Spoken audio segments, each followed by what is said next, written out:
すいません、ちょっと事故を起こしまして、警察連絡したんですけど、はい。試してほしいと言われたんで、一回動かしてみます。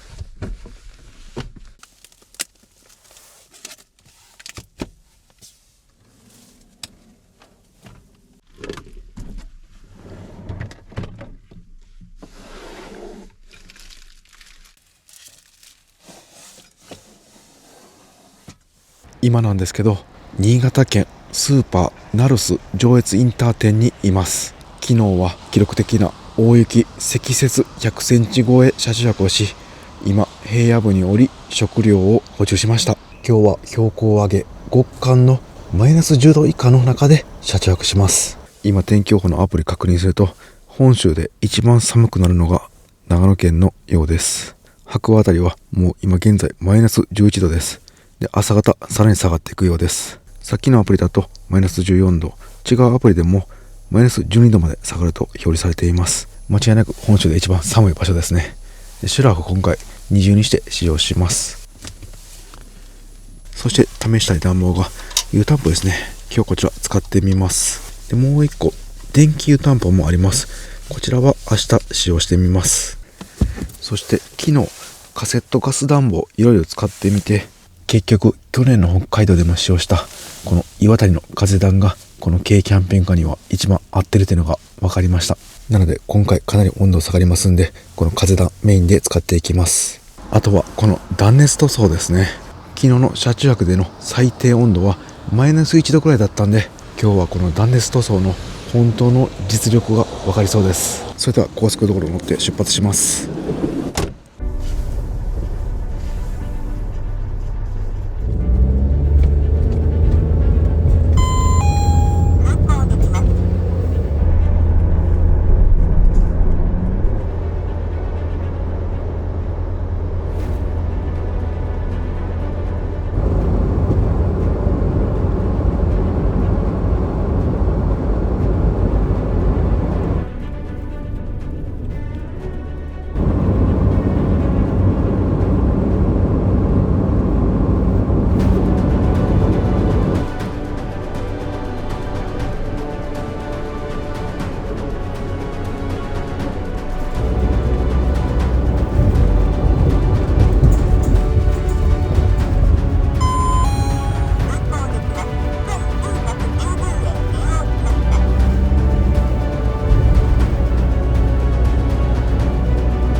白馬村の山の中の駐車場に来ました。これ足元なんですけど、もうスケートリンクのようにツルツルです。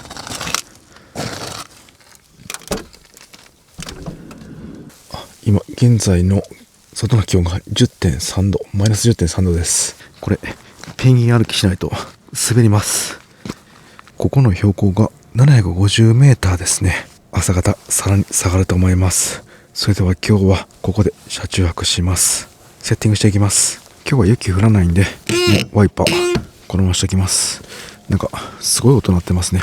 エンカルがもうびっしり車体についています。結構こういった細部に塩が入り込んでいると思います。で、シェードしていきます。今結構氷がですね、なんかガタンという割れたような音しました。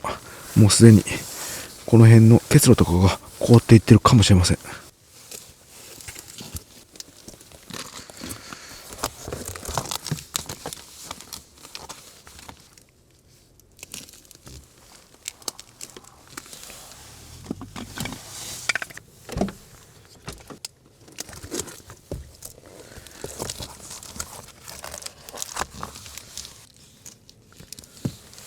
はい、じゃあフロントは今日もこのシェードを使っていきます。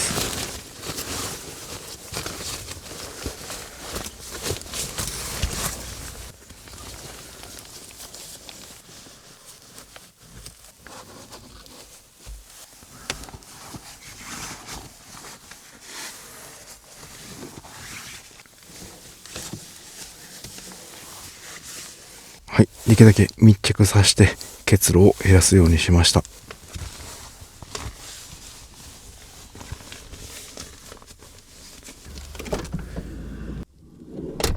後ろのシェードはここだけですね。もう今やっておきます。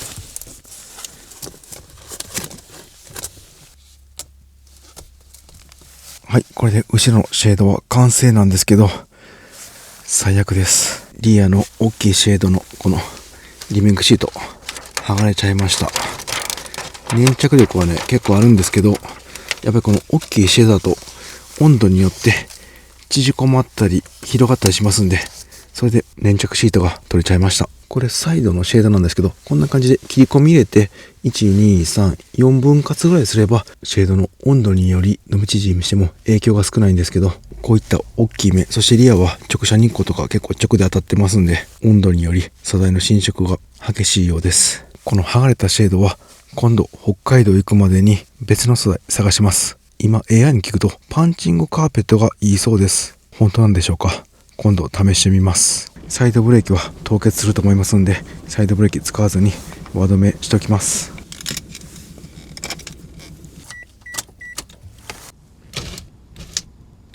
はい、換気扇用の窓少し開けておきました。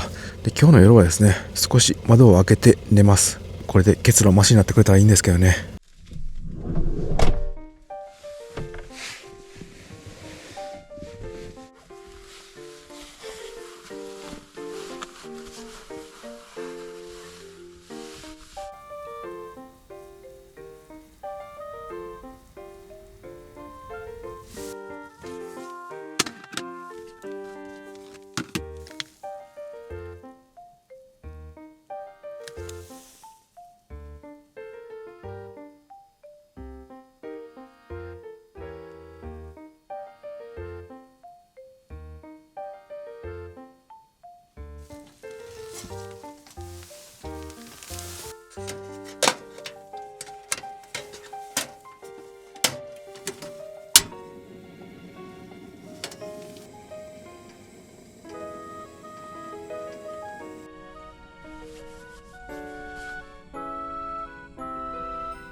車内はかなり暖かくなってきました。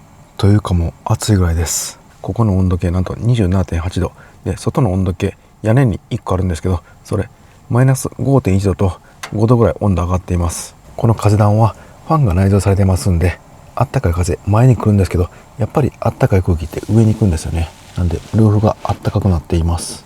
でここの温度計なんと38度です。でも足元この辺は結構ひんやりするんで、何かファンで上から下にあったかい空気送らないとダメですね。で今日は餃子とかいろいろ買っていたんで、ここで調理しようかなと思ったんですけど、もう結構遅くなってきたんで、もうパパッとレンジでチンして食べられるものを食べて早く寝て、明日の朝車中飯作りたいと思います。キンキンに冷やしたノンアルコールビールあります。あとはこのチルドのエビシューマイ、こちらをレンチンしてもつまみながらいただきます。ちょっと風暖暑いんで一旦消します。エコモードなんですけどめっちゃ暑いですね。少し水をかけてレンジで2分と書いてあります。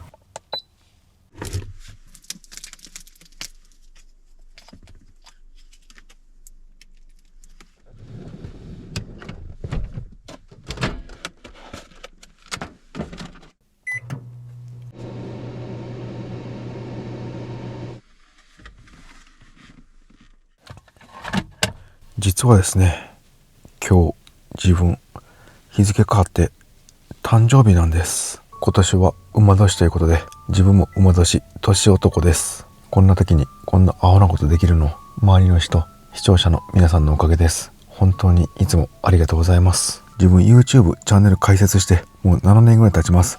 まさかこんなに長く続けれるとは本当に思っていませんでした。本当皆さんのおかげです。ありがとうございました。 YouTube は結構体力勝負なんで、いつまで続けられるかわかんないんですけど、皆さんが見ていただいている限りは全力で自分ができることを精一杯頑張り、自分も楽しみながら一生青春を貫きたいと思います。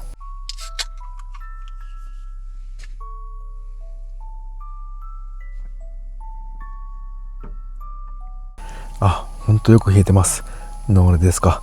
今日は世界一美味しいビールです。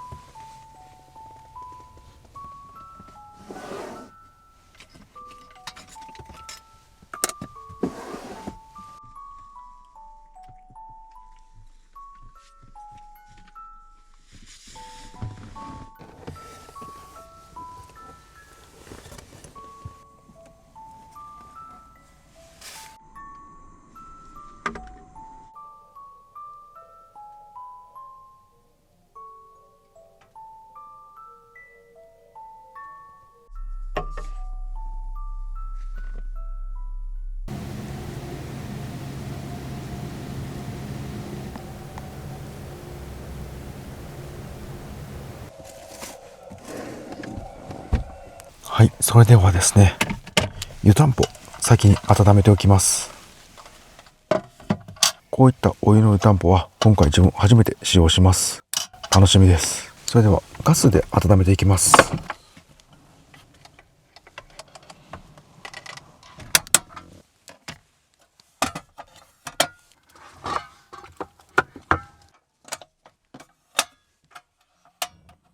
初めてなんでちょっと緊張しますね。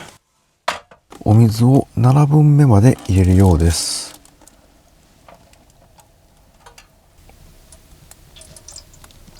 ちょっともったいないんですけど、いいお水入れました。で本来は水道水がいいそうです。で今回このペットボトルのお水入れたんですけど、予想外に入る水の量が多くて足りなくなっちゃいました。まだ少しあるんですけど、飲み水と歯磨きと使いたいので、こちらは残しておきます。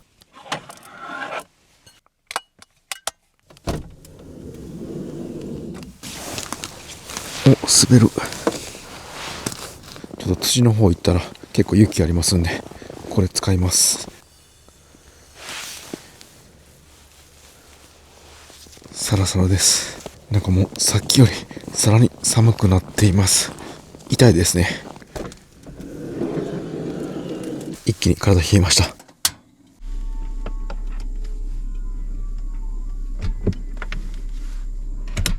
なんかふわふわのかき氷みたいですね。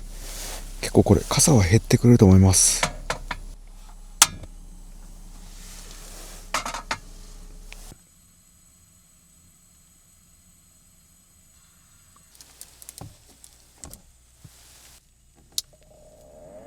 かなり雪減りましたが、お水できました。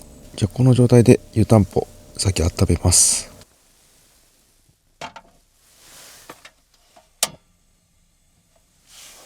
いや楽しみですね。どのぐらいあったかくなるんでしょうか。では温めてる間にパジャマに着替えておきます。上はこのフリースのパーカーと、で下はダウンパンツ、こちらで眠ります。でも風暖も使わないんで、こっち側のカーテンも閉めておきます。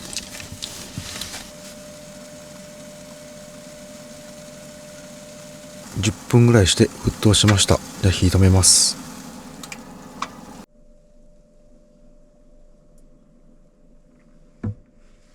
はい、じゃあ満水にしていきます。これ合うかな。なんかいけそうな感じがします。これでお水満水にします。はい、こぼれちゃった。ダメですね。一回このちっちゃいお椀に入れ替えて、ここから入れます。なんとかいけそうです。はい、いっぱいまで来ました。これで閉めます。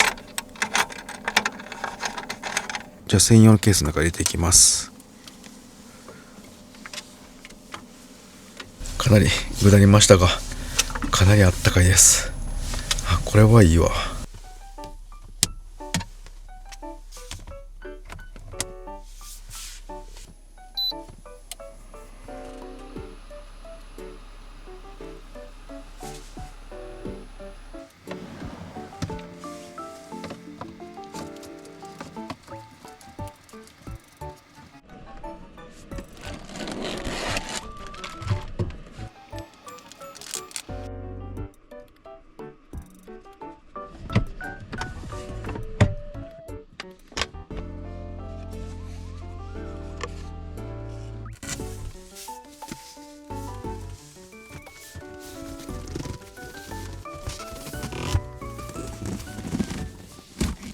はい、ベタ展開完了しました。で、シュラフセッティングしていきます。その前にこの湯たんぽなんですけど、結構ね、あったかくて、このソファーの上ずっと置いてたら、下がすごい熱くなっていました。なので、もう一枚、中にタオル追加しておきます。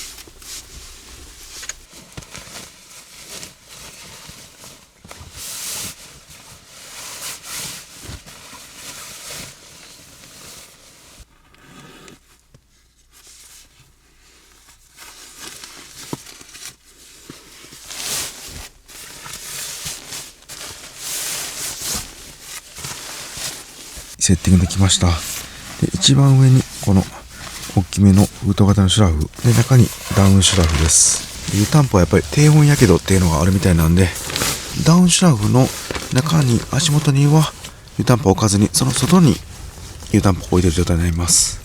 なのでシュラフの外になります。シュラフを二重にすることによって快適温度、例えば氷点下と2度とかそのぐらいのレベルのシュラフでもかなりあったかくなり、快適温度もぐっと下がります。で、今回はその二重のシュラフの中に湯たんぽ入れますんで、さらにあったかいバリアができるかなと思います。で、万が一足がですね、こっちがシュラフの方、端の方行っていて、直接湯たんぽ、当たっていても、この靴下分厚いの履いてますんで、いけるかなと思います。ちょっと最初の30分ぐらいは寝ないようにして様子見ながら横になっておきます。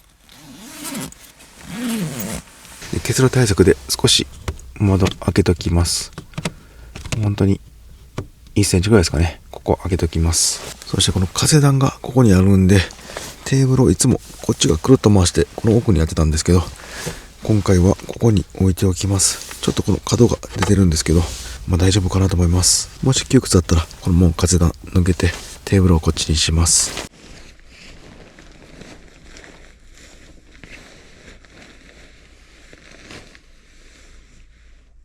いや、すごい包まれてる感がして落ち着きます。で、足元なんですけど、本当にほんのりあったかいって感じですね。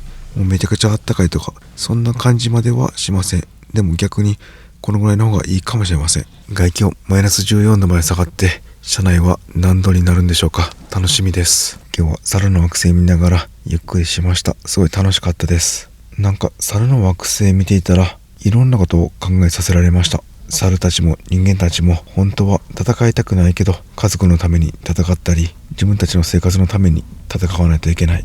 本当は猿も人間も争いたくない、そんな人たちもいるし、逆に戦いたい好戦的なものもいる。いろいろ現実世界と交差するものがありますね。今日本はクマが全国的に出没し、人間を食べるクマも出てきてます。そして人間はクマを駆除します。なんか猿の惑星を見ていたらいずれクマの惑星が現実化するんじゃないかと思って怖くなったし考えさせられました。この辺もクマ出没のエリアなんで、外出るときはかなり注意深く周りを確認してから出たいと思います。それではおやすみなさい。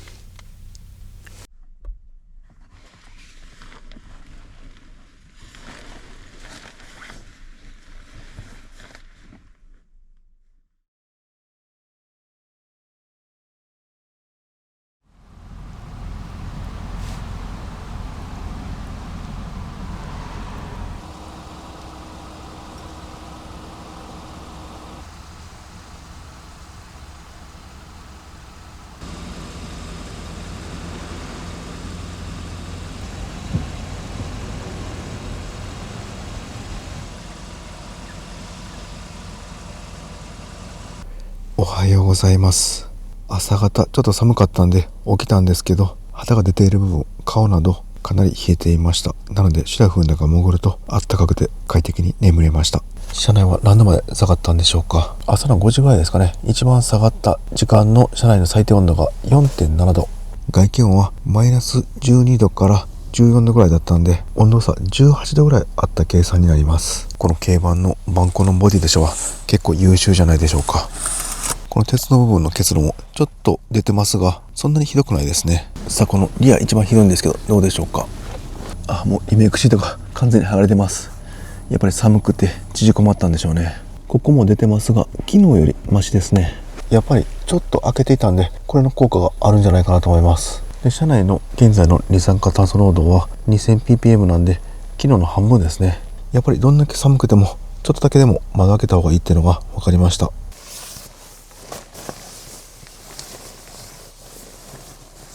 やっぱりこのカーテンがあったらですね、このケツを濡れていてもシュラフは濡れないんでいいですね。断熱効果もありますが、この結露対策としても優秀です。で、これカーテンは閉めてもまた乾燥します。いわばタオルの役割ですね。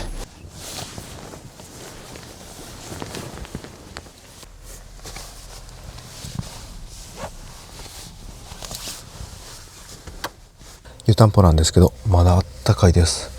もう8時間経ったんですけど結構持ちますね。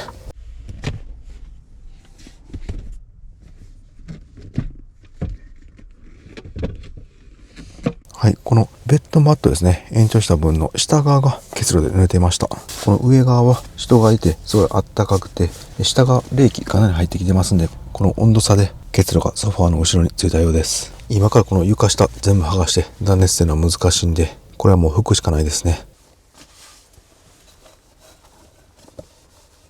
この湯たんぽ直で触ると熱いです。長時間触ってられません。まだこんなにあったかいんですね。いや、湯たんぽってすごいな。そしてソーラーパネル今発電していますね。ルーフに 445W のソーラーパネルを設置しています。で、冬場でも今現在 200W 発電されています。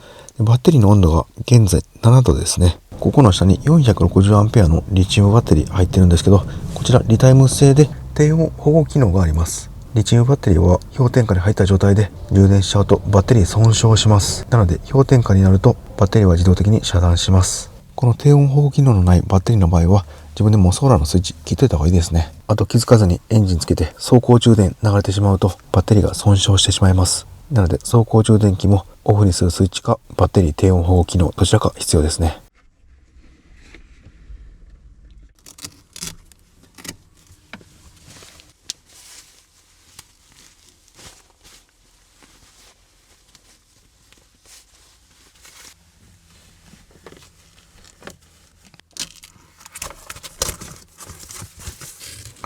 結構結露少ないですね。この下の方はないです。ちょっと上の方だけある感じですね。結構ガラスにこの K みたいなついちゃってるんですけど、これはよく見ると、この上にレンジフード用窓パネルと窓の隙間を埋める隙間テープの繊維が取れていました。窓を上下した時に取れたようです。はい、じゃあトイレするのとついでに外の様子見てきます。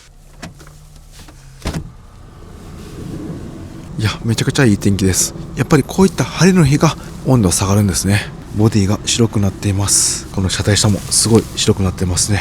これ融雪剤が雪に混じってで当たって雪だけ溶けて融雪剤が残ってる状態です。これ車体下もびっしりなんで放置してるとどんどん錆びていきます。帰ったら入念に株洗浄します。やっぱり温度が低いんで雪がサラサラですね。太陽が出てきて溶け出してる部分もあります。この辺また夜になると凍って完全なアイスバーになって危険になります。今日実はですね、午前中長野県松本市で仕事があります。1時間ぐらいの打ち合わせです。仕事が終わったら松本市ゆっくり観光してから再出発します。その後松本市から岐阜県の峠にある平湯温泉に行こうと思ってましたが、峠に行くなら早めに出発しないと危険そうですね。さあトイレ借りて早めに出発します。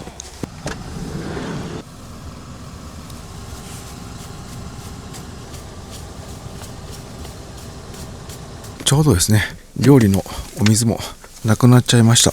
昨日湯たんぽに全部使いました。なのでもう出発して途中コンビニでお水など必要なものを買って峠の平湯温泉へ向かいます。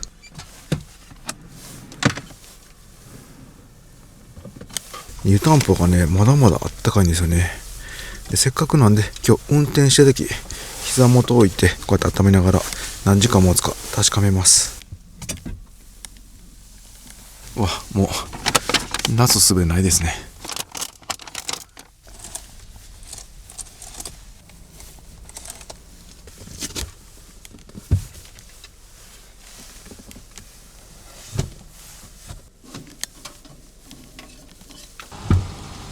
はい、テレビ収納用にここにクッションテープ貼っています。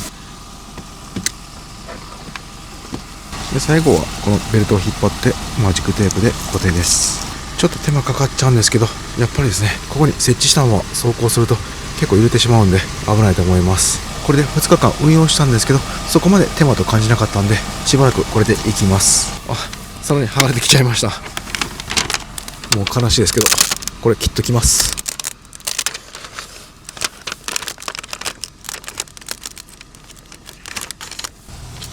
こっちが端とこの端はまだついてますね。ちょっとかっこ悪いですけどこれで今日は車着します。ここのドアのゴムのとこですね、結構濡れています。で家具もここ濡れています。その他は大丈夫そうですね。完全に結露をなくすことはできませんが少し開けることによってだいぶ軽減できているようです。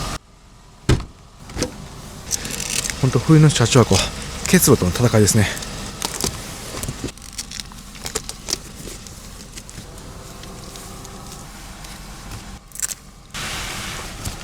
さあマルチシェード一発でいけるでしょうか。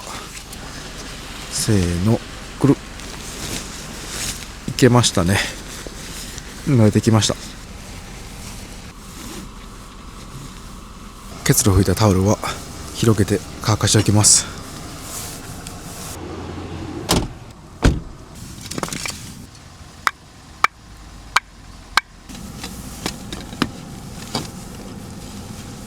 さあ冬の峠道ですね。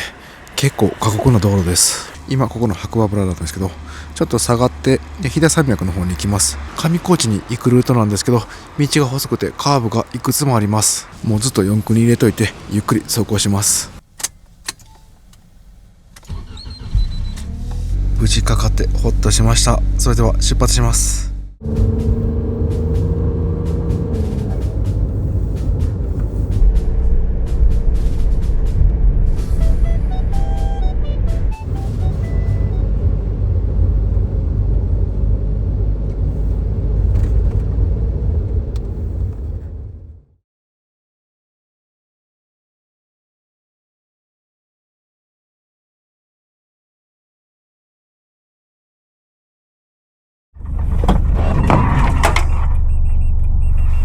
200や。200。うわ。どうしよう。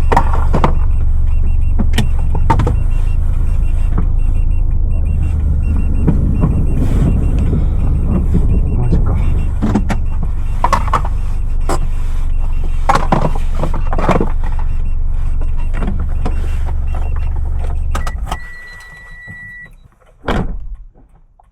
うわ、ちょっとスリップしちゃいました。う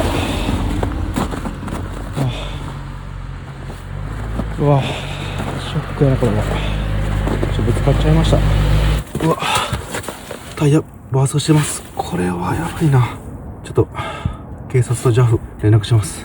位置情報が送られてこなければちょっと違うね方法考えますので、ちょっと取ってみてください。はい、取ります。はい、今送信をしました。はい。カーブなんでちょっと今スピード落とすように手でやってます。警察はとりあえず手配できました。冷蔵庫飛び出て散乱しています。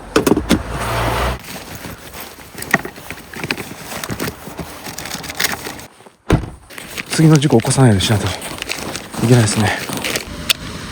110番していただいた関係でちょっと電話させてもらってます。はい、スリップして1回転して今停車している状態です。カーブで。わかりました。はい。車はもうそこから動けないような状態になってます。今ちょっとタイヤパンクしていてホイールが曲がってるんで、警察官ちょっと現場向かってます。で、はい、もしその警察官の指示に従って動かせるようであれば、はい、ちょっとバスを移動させてもらいたいんだけれども、はい、待ってる間ちょっと危なくないところで、はい、ちょっと待ってていただいて、はい、警察官行くの待っててください。わかりました。はい、はい、じゃあすみません、はい、お願いします。はい、これで光るはずなんですけどね。光りました。これ置いときます。はい、これで二次災害、次の事故を起こさないようにします。ちょっとやっぱ気が動転してしまいますね。一旦自分も引かれないように中に入っておきます。でここでレッカー呼びます。いや、電波の届くところでよかった。一旦ちょっと保険会社に連絡します。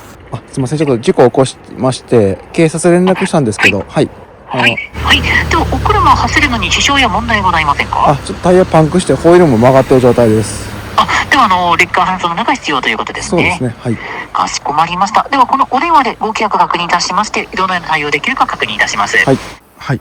今レッカー手配終わりました。ちょっと時間がかかるそうです。なんか混んでるようです。やっぱりスリップ事故多いんですかね。すいません。パンクしてる。パンクしちゃって。はい、わかりました。どうですか？はい。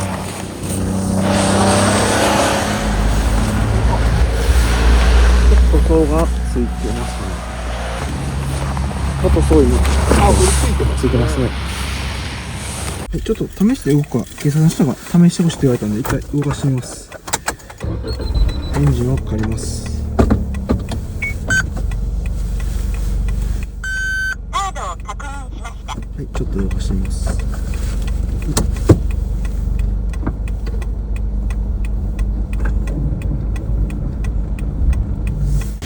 回ってなかったですか？ね、回ってない。じゃあ引きずってる感じ。引きずって感じですか？は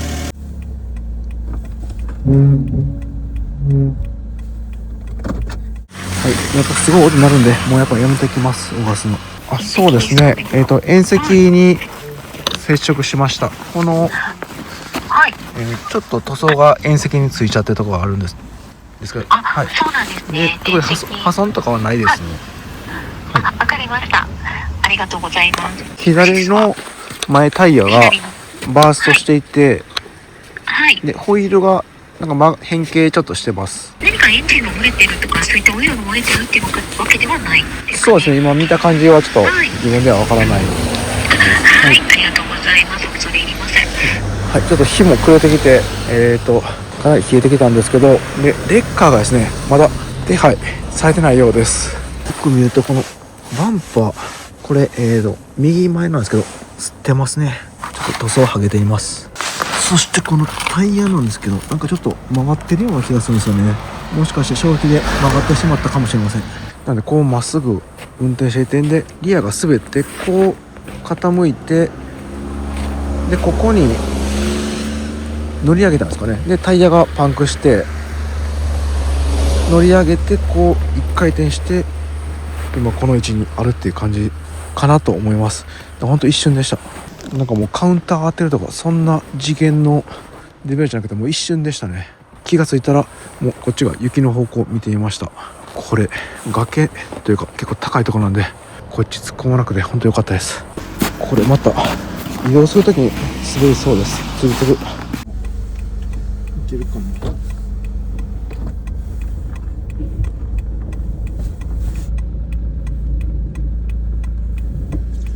斜めに縦列する感じで。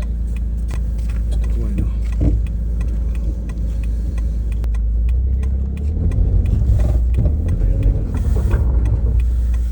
はい、レッカー手配終わって、でここに一旦車端っこですね、ちょっと道路出てるんですけど、ここに一旦止めて、で警察の方は一度離れそうです。かなり暗闇の峠道です。ここ車止めていたらスリップ事故結構起きそうということなんで、車も移動させるということです。でレッカーが来たらもう一度電話してくださいとのことでした。ちょっと前出てんの嫌ですよね。これポツンと山の中に一人です。もうちょっとねここ掘れたらバックできそうです。そしたらここタイヤ出てんのも中に入れれそうです。で山から下ってきて凍っててカーブの途中なんでもう絶対ぶつかりますよね。怖いな。ちょっと自分で除雪します。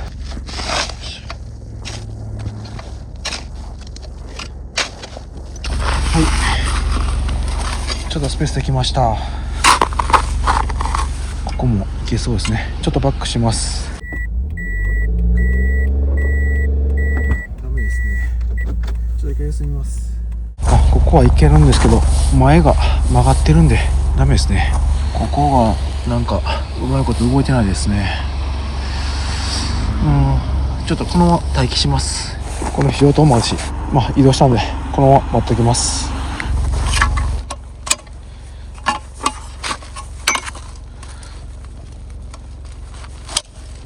はい、じゃあこれで車の中でねちょっと暖房つけて待機しておきます。なんかまたね二次災害起きそうで怖いですね。このライトで車照らしておきましょうか。そうですね、ここにこうしておきましょう。レッカー来ました。すいません。なんか警察がレッカー届いたらちょっと誘導するんで連絡してくださいって言ってる。ちょっと一回連絡します。はい、もうそのままレッカー移動で乗せるそうです。でもう警察もなんかいいって言ってもうすぐ乗せるみたいです。乗りました。よかった。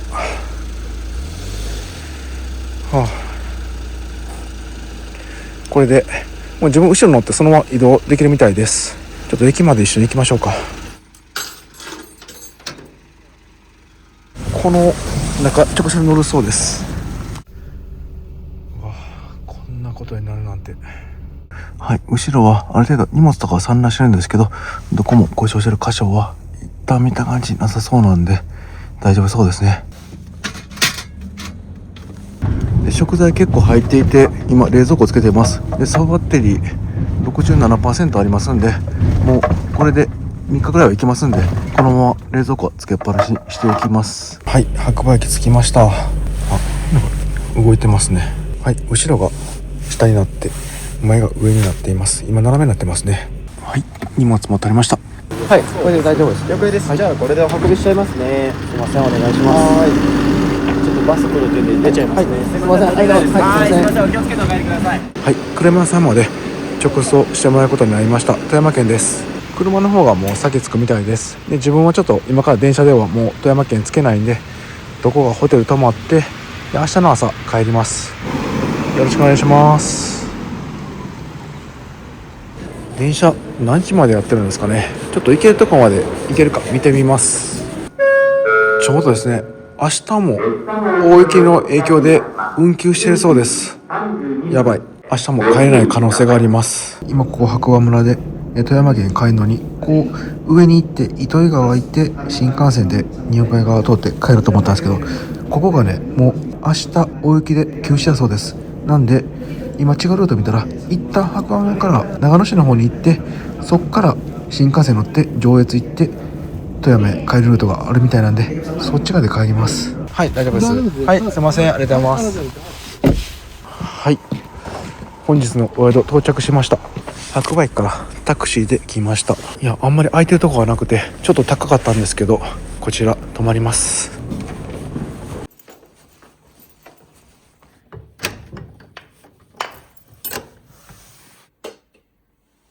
はい、無事ホテル到着しました。とりあえず宿が見つかってよかったです。ちょっとお茶飲んで落ち着きます。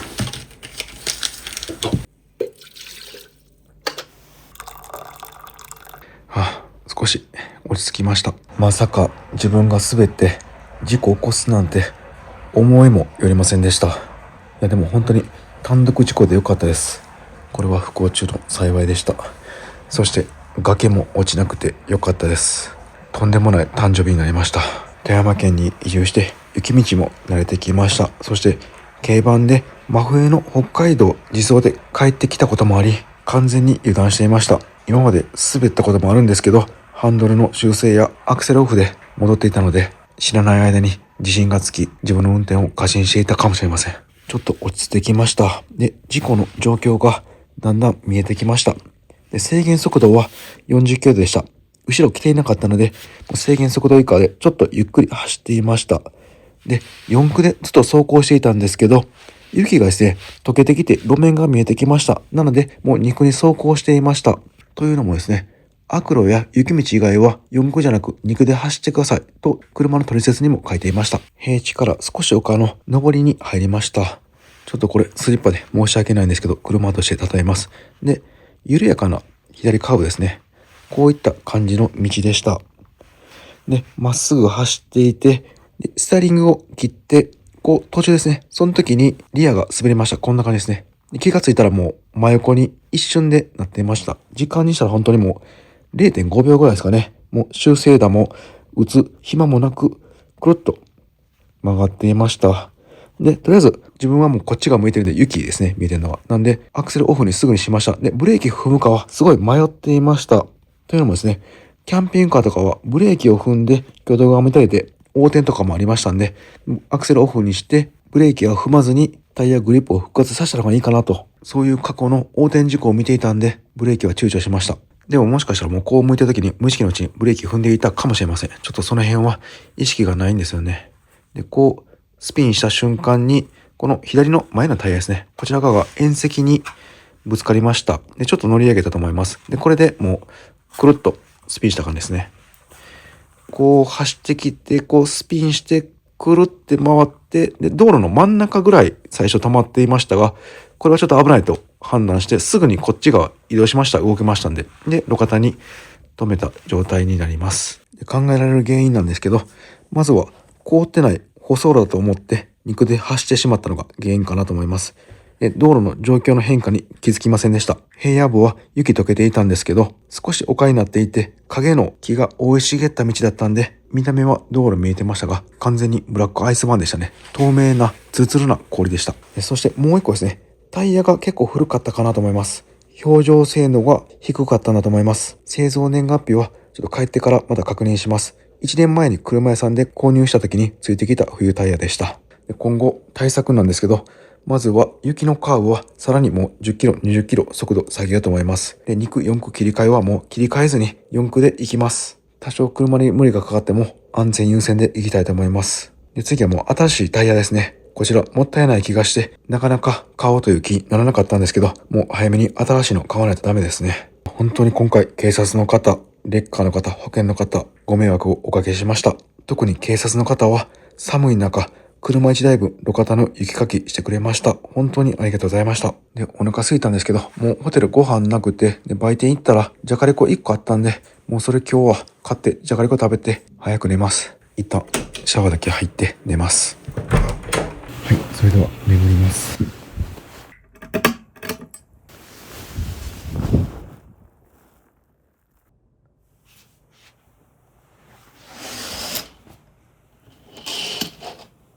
わ、すごい雪降ってる。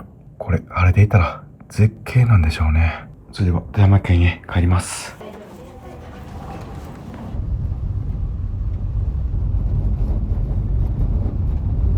すいません、ありがとうございます。もっとサラサラなんですけど、だいぶ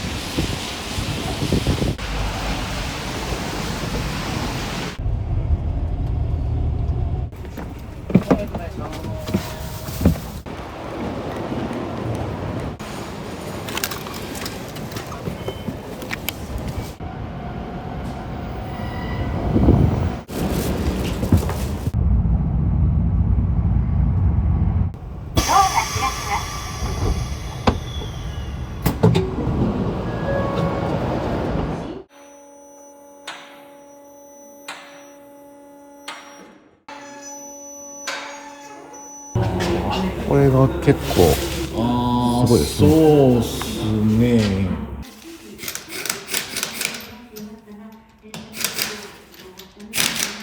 はい、近くの車屋さんに見てもらって今から修理いたしますんで、走行は問題なくできましたんで、荷物だけ下ろしにガレージに来ました。幸い前の箇所ですね。